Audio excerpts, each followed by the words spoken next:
Good morning, Christ Walk. How's everybody doing today?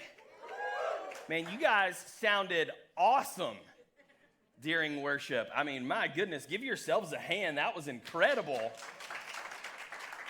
Love it when, it does the pastor's heart so good. And I know that on those mornings, it's going to be really easy to preach when the pump is primed like that, and you guys are so engaged and leaned in. It was incredible. If you've got your Bible, you got a smart device, turn with me or swipe with me. We're going to be in the New Testament. We're going to be taking a look at Paul's letter to the church in Rome. So Romans chapter 12, and we're going to land there in just a moment. I'm really excited because today we are kicking off a brand new series on marriage and relationships. It's called First Comes Love, Then Comes Blank. And over the course of this series, we're going to be taking a look at the marriage vows that couples make. We're going to be looking at those through the lens of the Bible in order to discover 4 key principles that can help us foster loving, Christ-centered relationships. And so whether you've been married a few years, a few decades, or you hope to one day be married someday, this series is for you. And although we're specifically going to be looking at marriage over the course of this series, it's important for me to note that these principles will apply to most any relationship. So I think it's something for us to kind of lean into, open our hearts, our minds, our eyes, our ears, our whole selves to what the Lord is wanting to speak to us during this series. Can we agree to do that together? All right, well, tomorrow is a very big day at the Snap household. Not only is it Labor Day, happy Labor Day, everyone, and we get the day off from work, but Sarah and I will also celebrate 19 years of holy matrimony tomorrow. I can't believe she's put up with me for 19 years. I figured that would get a hearty amen from at least one person. You missed your opportunity there, babe. Sorry. I'm always hesitant to preach on marriage. The reason is because without fail, the weeks leading up to the marriage series, as I'm planning and praying and preparing, Sarah and I, we get into an argument or a fight of some sort every single time, and 99.9 times out of 100, it's always because her bonehead husband does something really stupid. And it's like the Lord's going, here's some illustrations to round out your sermon, you know. I don't know if it's that the enemy, that happens because the enemy's trying to discourage me, or maybe God is trying to humble me, or perhaps both of those things are happening simultaneously. But you need to know at the front end of not only this message, but this series, full disclosure, I am not perfect. I hate to let you guys down. Sarah and I have an incredible marriage, but it's not perfect. I am by no means an expert on all of this. I can only speak directly from my experience over the past 19 years. And I can tell you that 19 years in, we're still trying to figure it out sometimes.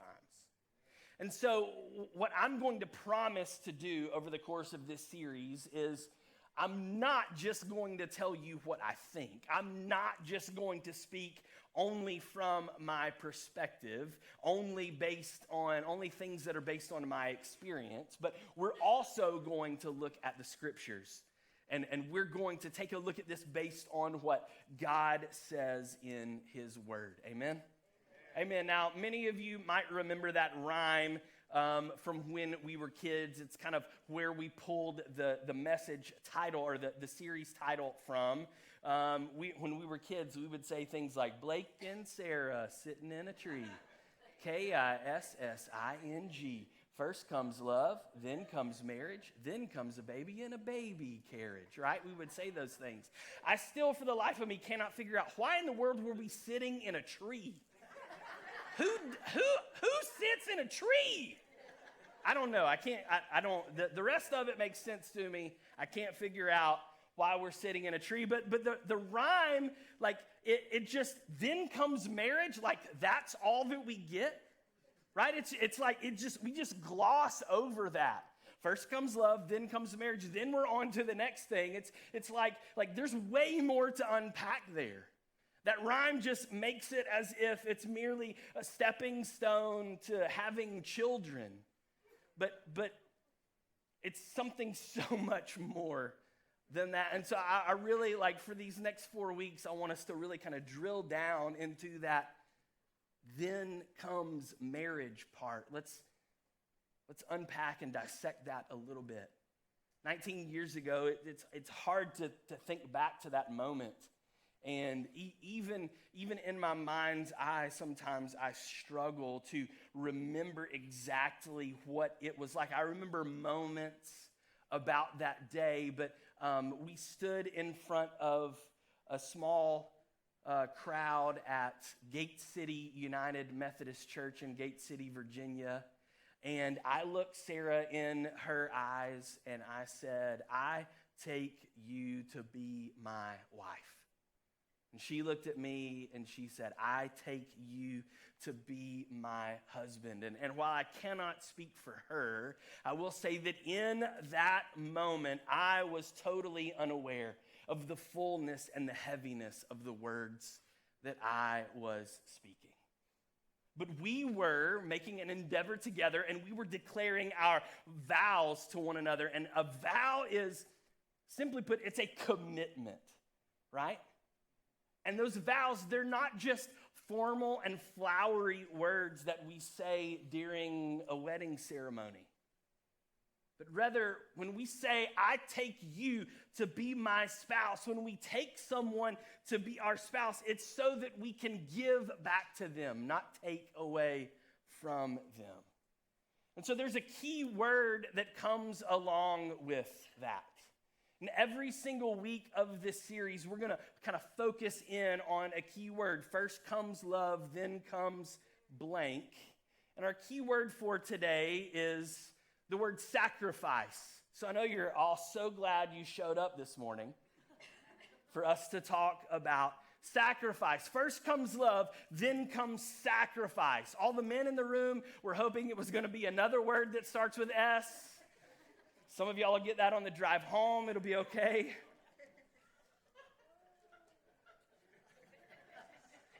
Somebody got it right now. Oh! Don't worry, we're going to talk about that too.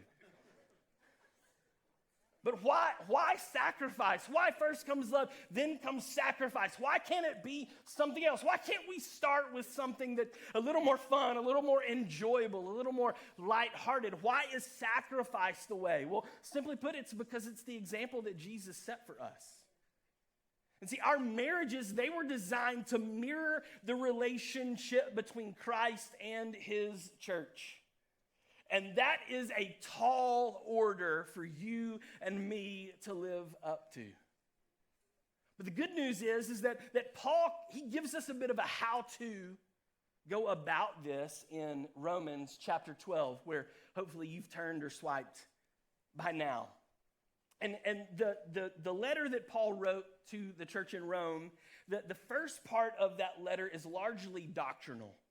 Paul that's kind of his magnum opus. He's like laying the groundwork for the doctrine of the church. But the last few chapters, and what I love about Paul is that he regularly does this. The last few chapters here, they're spent providing practical life application to the reader. He's told you this is how you should think, how you should believe. And then now I'm going to give you some handles in order for you to be able to put this to practice in your everyday life.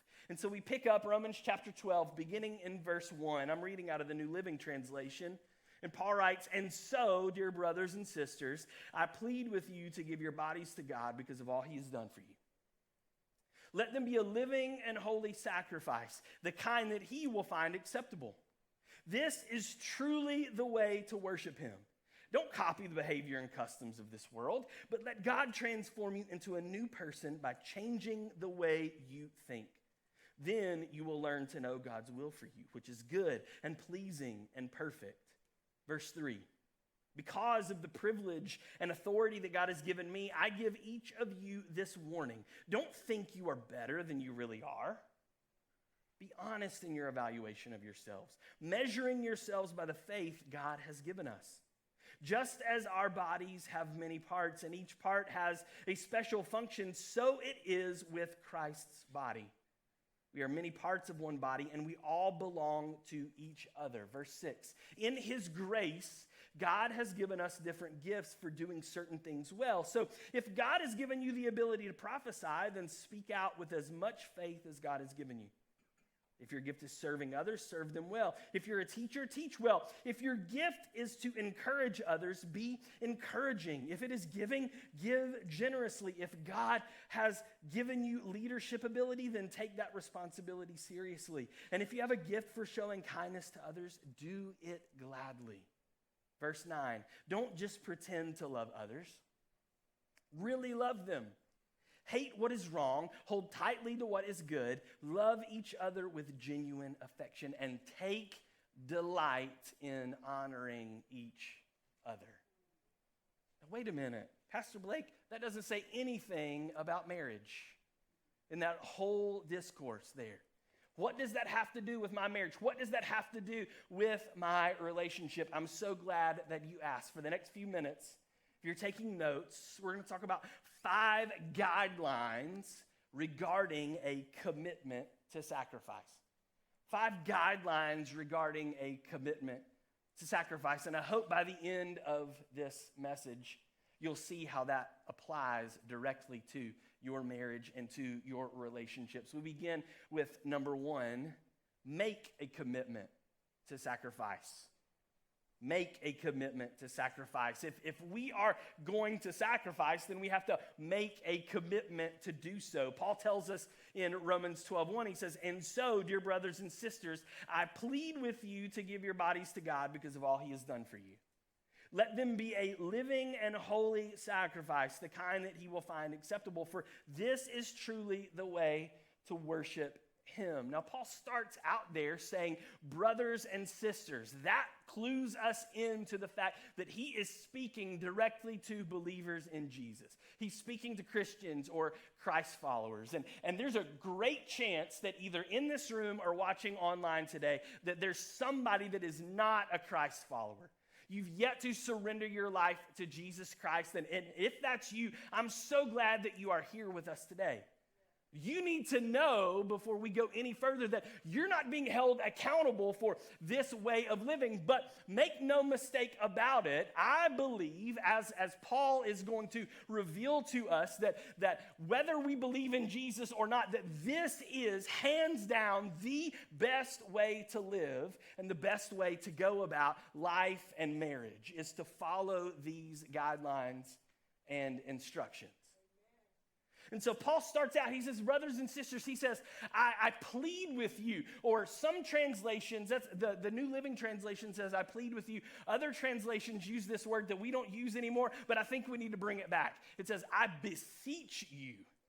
Right? When you're being beseeched, that's like when you get in trouble and your mom calls you by all 3 of your names. You know what I'm talking about? Like you're being beseeched. You know it's serious when there's a beseeching going on. But what we need to understand is that it's not a command. Paul's not saying you have to live this way, but yet he's desperately requesting for us to live this way. He's saying this is the best way to live, but you have a choice in the matter. And the choice is whether or not we offer ourselves as living sacrifices. There's our key word. But living sacrifice, like that seems like an oxymoron. There's some examples in Scripture. In the Old Testament, we have this example of Isaac. You may remember part of his story from Genesis 22, where his father Abraham takes him up to the mountain, and God has given him the command to step out in faith and offer his one and only son as a sacrifice. And so Isaac allows his father Abraham to tie him up and lay him down on the altar. And just as Abraham lifts up the knife to plunge it through the chest of Isaac, a ram, he notices, is caught by its horns over in the bushes. And so God provided the sacrifice. And so Isaac gets up off of the altar, and he continues his life, in essence, as a living sacrifice. And that's a symbol of what we see when we fast forward to the New Testament. The other example that we have is the example of Jesus, who went to the cross and physically died. His body was dead. He was put in the grave for 3 days, and on the third day he rose again, and he is alive today. And so he is the fulfillment. He is the pinnacle of what it means to be a living sacrifice, that he was dead, but now he is alive. He is the sacrifice that is now living. And so we are to pattern ourselves. Paul says the best way to live is to follow this example. And Peter, he underscores this in 1 Peter chapter 2, verse 5. He says, "And you are living stones that God is building into his spiritual temple. What's more, you are his holy priests. Through the mediation of Jesus Christ, you offer spiritual sacrifices that please God." We see over and over and over, and we see this not only said by Jesus himself, but also exemplified by Christ and through the teachings of others in the New Testament, that to follow Jesus, it's an invitation to take up our cross daily. It's an invitation for us to crucify flesh, crucify ourselves, our own desires, our own gratifications, and instead put that aside and follow Jesus with our whole heart. And so what both Paul and Peter are communicating here is that our bodies are not just for personal gratification. Instead, we're to use our bodies for worship. Many of you this morning, you participated in that. That's why we open our mouths and we sing. That's why we lift our hands. That's why we clap our hands. That's why we stand and do those things. That's part of worship. Is an active thing. Worship is a physical endeavor, and that's part of why we do that. But it's so much bigger than that if we're going to use our bodies as worship, that means that there's going to be some things that we start doing that maybe we weren't doing before.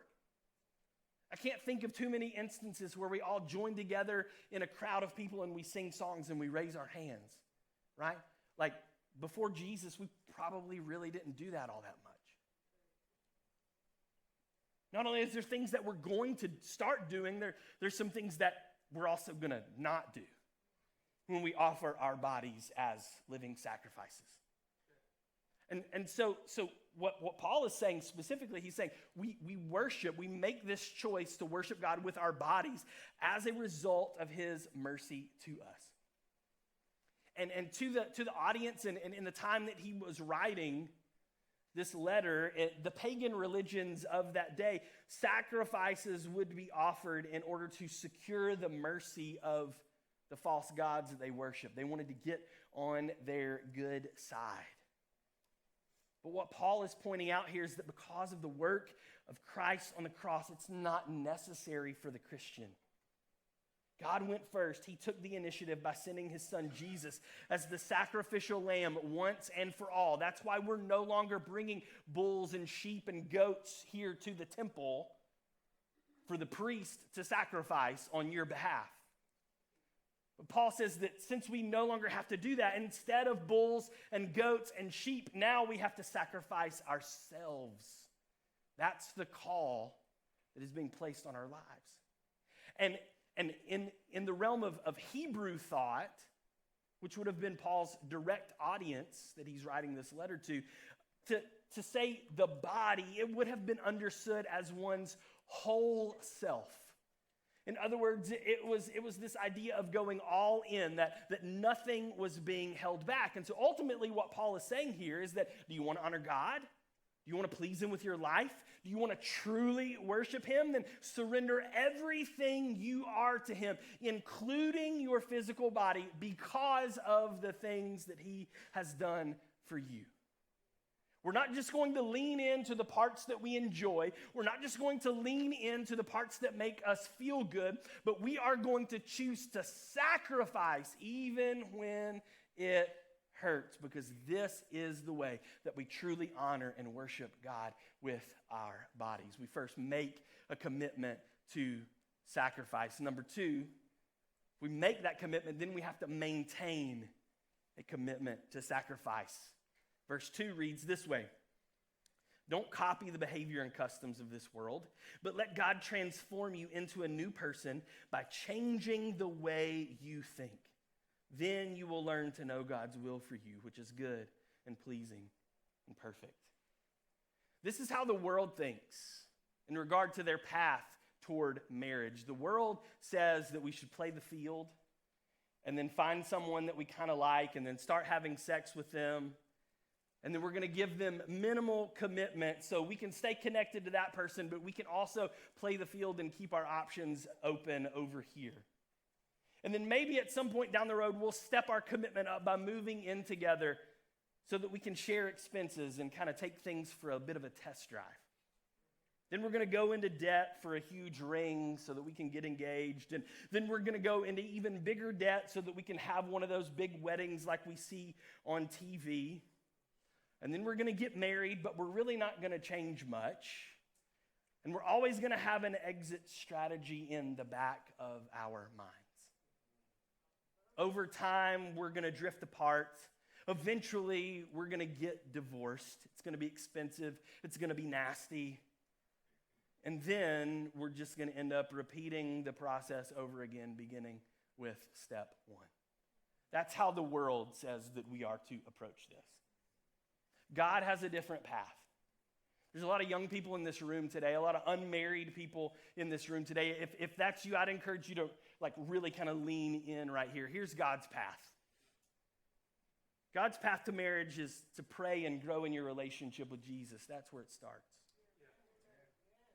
It continues by being content with being single because Jesus is the only one who can truly complete you. Like adding someone else to the mix is only going to complicate things. It's not going to help to fix them. And then when God brings someone into your life, you start by building a healthy friendship. And then you continue to build your relationship on a foundation of your faith in God and your mutual respect for each other. Then you're going to enter into a fully committed relationship, but you're not going to have sex with each other. You're going to get engaged. You're going to plan a wedding that will celebrate your love and tell the story of the God who makes all love possible without extending beyond your means. You're going to get married and you're going to party like it's 1999. You're going to have amazing sex. Should the Lord bless you with children, then you will raise a family together. And over time, you're going to grow in your faith and your friendship daily. You're going to continue to give yourselves fully to God and continue to give yourselves fully to each other. Then you're going to keep having amazing sex and you're going to love the life that you are living and building with each other. And then you're going to stay faithfully committed to each other and to God until death do you part. People that live that way, they have this thing called no regrets. I know what a lot of you think, well, Pastor, that's so old-fashioned to do it that way. Like, to prioritize purity and put God first. And like, no one has ever regretted sexual purity, ever. That's part of God's design for us. And what Paul is talking about here, he's giving us a new lens to look at things through. He's providing a different perspective. He's saying, don't copy the behavior and the customs of the world. Instead, consider things this way. Like he's pointing out to people that you don't have to live this way over here. That there is a second way to go about it. And all of our relationships, especially our marriages, they will be most successful when we allow God to call the shots. When we choose to lay ourselves on the altar, when we willingly become that living sacrifice, then we're going to end up living as people that are transformed rather than conformed. That's what God wants for us. Because we were made to not only be witness to the glory of God, but to reflect his glory to others. And we do that by living his way. In 2 Corinthians chapter 3, verse 18, Paul writes about this. He says, and the Lord, who is the Spirit, makes us more and more like him as we are changed into his glorious image. The longer we do things God's way, the more we are able to reflect his glory through the example of our life to those that are around us. And don't hear what I'm not saying this morning. My goal here today, I'm not trying to club anybody over the head. I'm not trying to beat anyone up. Like maybe you took the world's path instead of God's path. What I know is that we can't change our past, but we can change our future. And so today we can decide that from this point on, maybe up until now, you haven't been doing it God's way. But from this point forward, you're going to choose to do it God's way, and then you're going to make that choice again every single day. And Paul tells us that when we do that, that the end result is good and pleasing and perfect. Is that what you want for your marriage? Do you want good and pleasing and perfect? That's what I want. And so Paul says that if that's what you want, then do it God's way and choose to bring him glory with your life and choose to point others in his direction by living as an example. So if maybe you're moving in the direction that's not God's way and it's more in keeping with the world's path, it's going to require you to make some really difficult decisions. Like there may be like a living situation that has to change.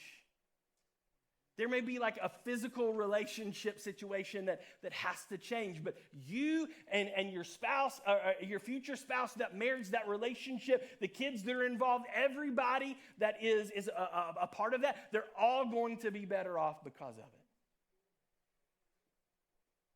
And it might be really good, what you have right now. You might say, well, this is working for me. But it's not the best. And I don't want to settle for good when I can have great. So it might require that we make some difficult decisions. Make a commitment to sacrifice. Maintain a commitment to sacrifice. Number 3, Paul talks about the mindset for a commitment to sacrifice. In verse 3, he says, because of the privilege and authority that God has given me, I give each of you this warning. Don't think you are better than you really are. Be honest in your evaluation of yourselves, measuring yourselves by the faith God has given us. Verse 2, he says, change the way you think. Verse 3, he says, here's how to do it. The way that you do it is by realizing that it's not about you. I'm reminded of a story of 2 friends who met for dinner at a restaurant. Each of them ordered the fillet of salmon. And after a few minutes, the waiter came back with their order. 2 pieces of fish, 1 large and 1 small, were on the same platter. And one of the men proceeded to serve his friend, placing the small piece on the plate, handing it across the table to him. Well, you certainly do have some nerve, exclaimed his friend. What do you mean? Asked the other. Look what you've done, he answered. You've given me the little piece and kept the big one for yourself. Well, how would you have done it? The man asked. His friend replied, well, if I were serving, I would have given you the big piece. Well, replied the man, I suppose we'll do it your way then. And so he kept the big piece for himself. See, we'd all like to think that we're the second man, but our default is to be like the one keeping the big piece for ourselves. See, rather than sacrifice, we often opt for selfishness. See, the difference is that sacrifice gives, selfishness takes. Sacrifice says, I'm here to serve you. Selfishness says, I'm here to serve me. And Paul issues this warning in Galatians chapter 6, verses 3 through 5. He says, if you think you are too important to help someone, you're only fooling yourself. You're not important. Pay careful attention to your own work, for then you will get the satisfaction of a job well done. You won't need to compare yourself to anyone else, for we are each responsible for our own conduct. What Paul is pointing out here is this idea, this concept that Jesus sacrificed power and status and ultimately his life so that you and I could experience unconditional love. So our response to that, in turn, is that we sacrifice our desires for power and for status and for self.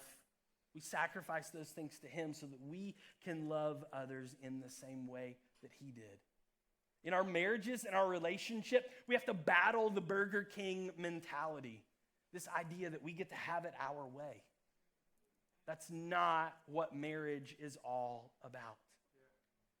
The only way that we can do this is by realizing that sacrifice is the foundation of our love. That doesn't mean that we never say what we need or what we want, what we desire. It doesn't mean that we simply turn into a doormat for our spouse to walk all over. But what it does mean is that we develop a willingness to lay down our preferences for the good of the other person in the relationship. See, we've bought into the lie along the way that marriage is transactional. That I'll do my part, you do your part, and we'll get along just fine. That makes it 50-50. Marriage was never meant to be two people giving 50% to one another. Marriage is 100-100. It's each of us giving our full selves to each other. That's how it was designed to work. Is that easy? No. Are you going to get it right every single time? If you do, write a book and pay tithes on the royalties. And we will have piles of money.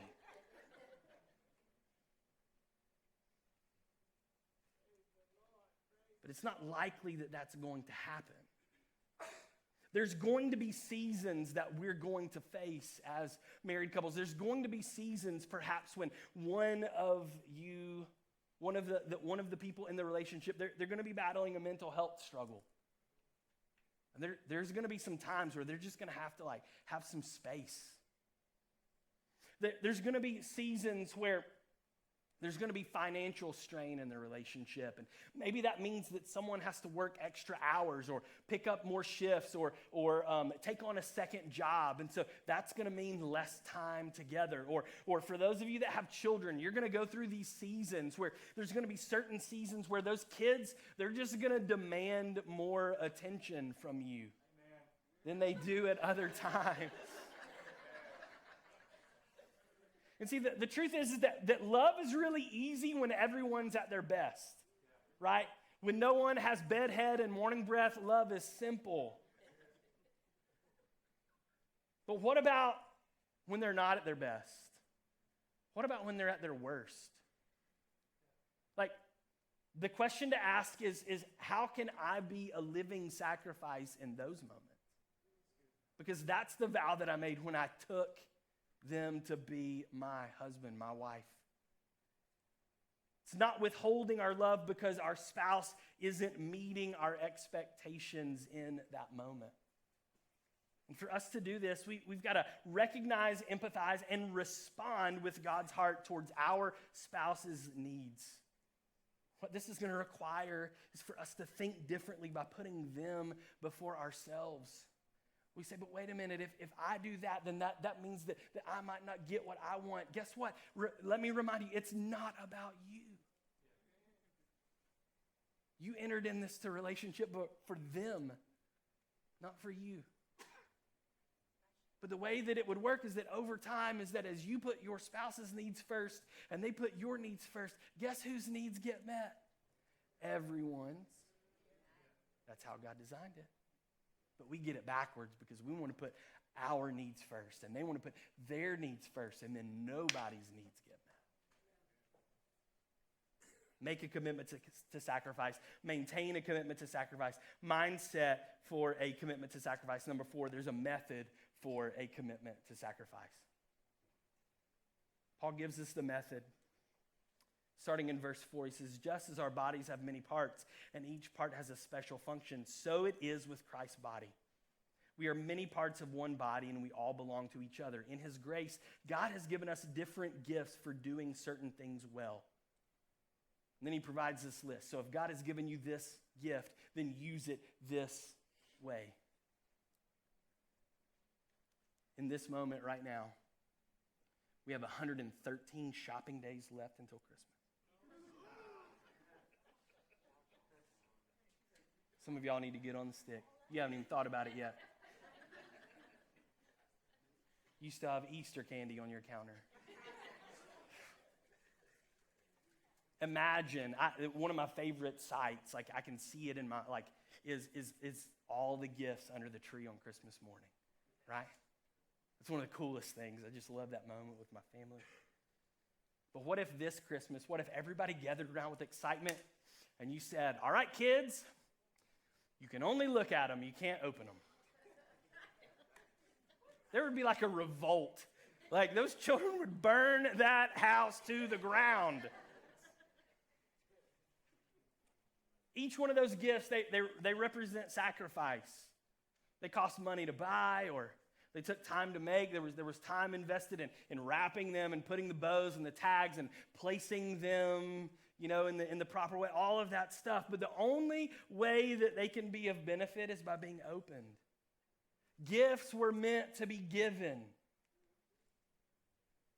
1 John 3:18 says this, it says, "Dear children, let's not merely say that we love each other, let us show the truth by our actions."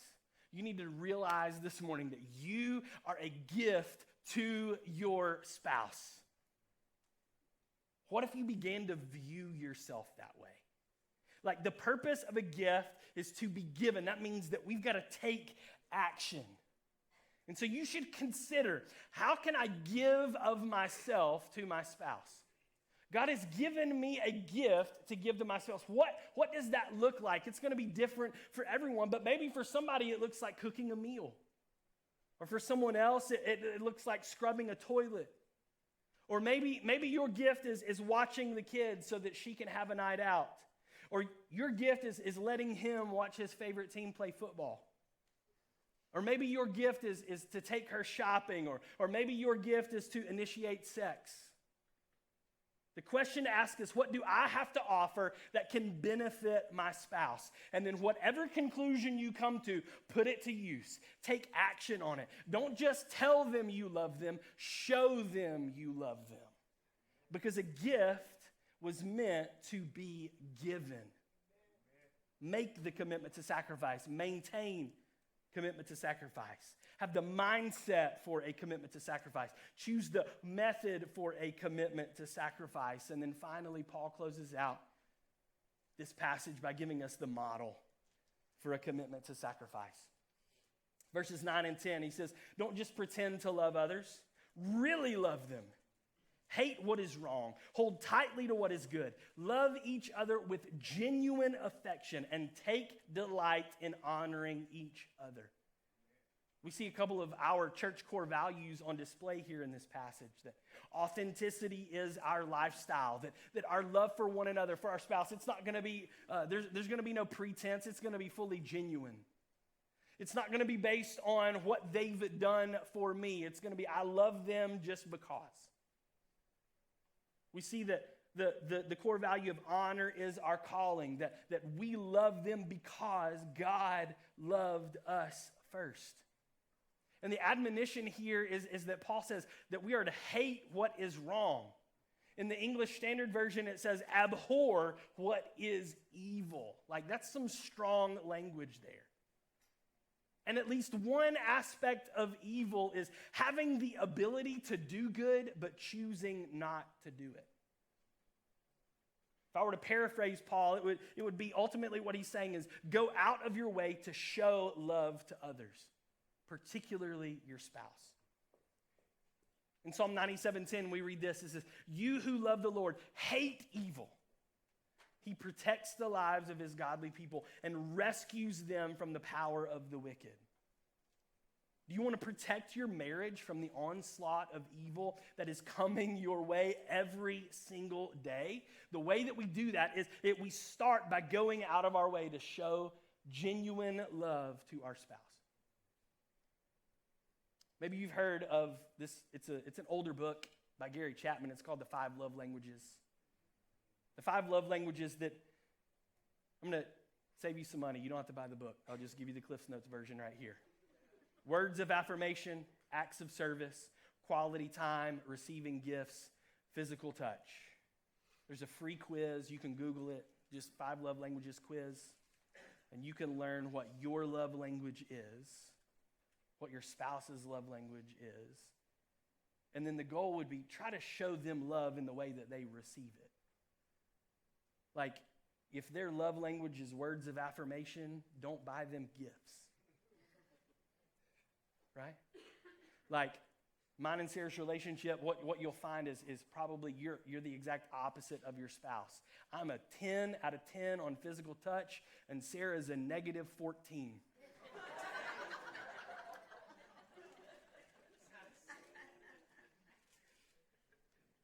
And so my default is I want to show her love by physical touch because that's how I receive it.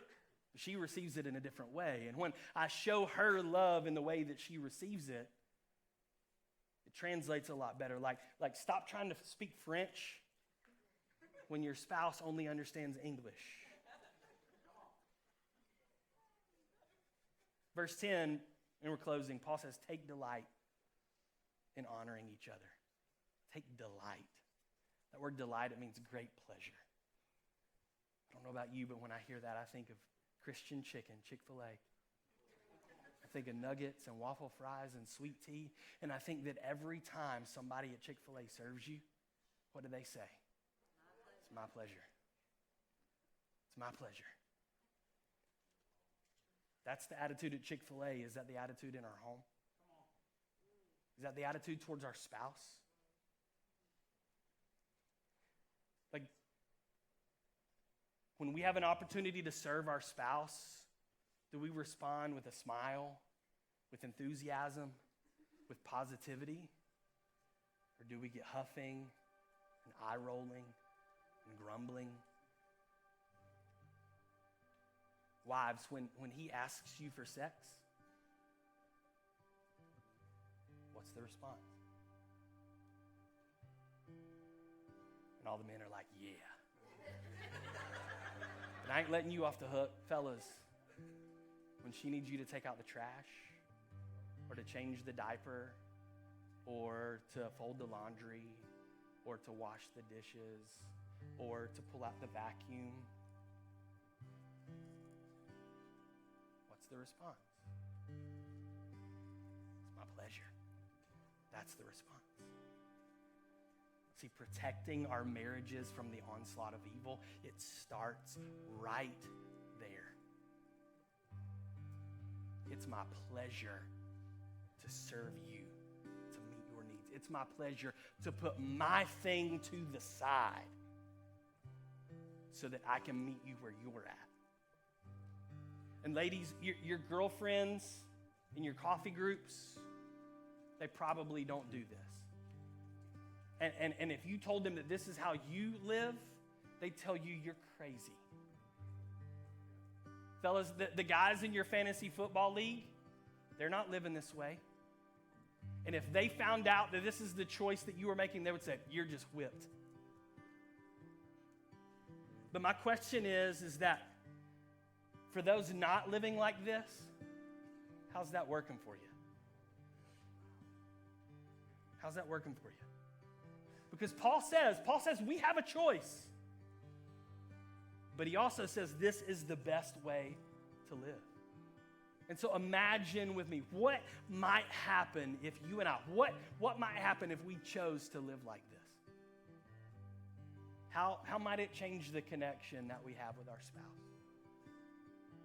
How might it change the atmosphere in our homes? How might it change the way that your children view the future marriage that they will one day have? How could it change your ability and the opportunities that you have to be a witness to your friends, to your neighbors, to your coworkers? How might it help God to change the narrative of the story of your marriage, all because you said, I'm going to return to my vow. I take you to be my husband. I take you to be my wife. And so I'm going to lean into that sacrifice. I can guarantee you that it'll never be easy. I can promise you that it's going to hurt. There's going to be pain. But I can also promise you that it's the best way. the best way. Band's going to lead us in a worship song here in just a moment. As they do, I just want to invite you just right there where you're at, just to take this as a moment of reflection. As they sing the words of this song, ask God to search your heart. Help you to make the choice, to choose which side of this line that you're going to stand on. If you're going to choose the side, it's God's way. Choosing to embrace sacrifice and to live his way, then what are the implications of that? What decisions do you need to make today? What actions do you need to take this week in order to make that fully realized in your life? Let's worship the Lord together.